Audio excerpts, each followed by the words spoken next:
Well, it's a beautiful Sunday morning. I just wanted to show you. This is why I can't plant yet. This is a heavy frost. And we've been getting frost like this every couple nights yet. It burns off very fast once the sun comes out. But there's no way the plants would survive that. I never did show you in my last video. I showed you starting, but I never showed you my finished product. Once I got done composting around my apple tree, there's a layer of cardboard all the way around underneath that, and then quite a heavy load of compost on top. So my snow is pretty much all melted. Almost. I've got a little bit of a drift here left. A few little spots there. There's the white cherry bush. Or no, that's a Valentine cherry. And over here, the white Nanking cherry. They're just small. I just planted them last year, and hopefully we'll get something. And what I'm hoping is this bush here is also a cherry bush. It's flowered, and it'll start cherries, but it never actually produces. So I'm hoping by putting the other one here, maybe they can cross-pollinate, and I'll be able to get some cherries finally. Thankfully, the yard is almost out of snow. What I'm doing here, I am shoveling it into my wheelbarrow. I will take it inside, and I have one barrel of water that's not quite full yet, so I'll be adding it to that. I haven't had to buy any water for watering my plants all winter. I've been using snow water, and I want to have as much as I can to get for a good start this spring, because I'm going to need a lot of water. So there we go, a whole barrel full of, it's mostly water, as you can see.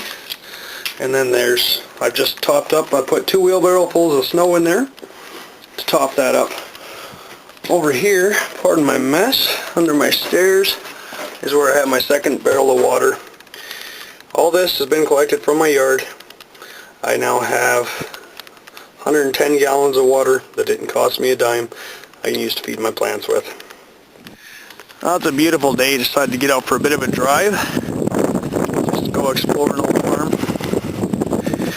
I wanted to show you something we found before that I thought was kind of neat. Not something you get to see every day. This is the skeleton of a porcupine. As you can see there, here's the skull. I had never seen a skull like that before. I actually had to do some emailing and find out what we were actually looking at. But that is a porcupine skeleton. Here is a tooth, and it would have gone up into the skull like so, or something like that.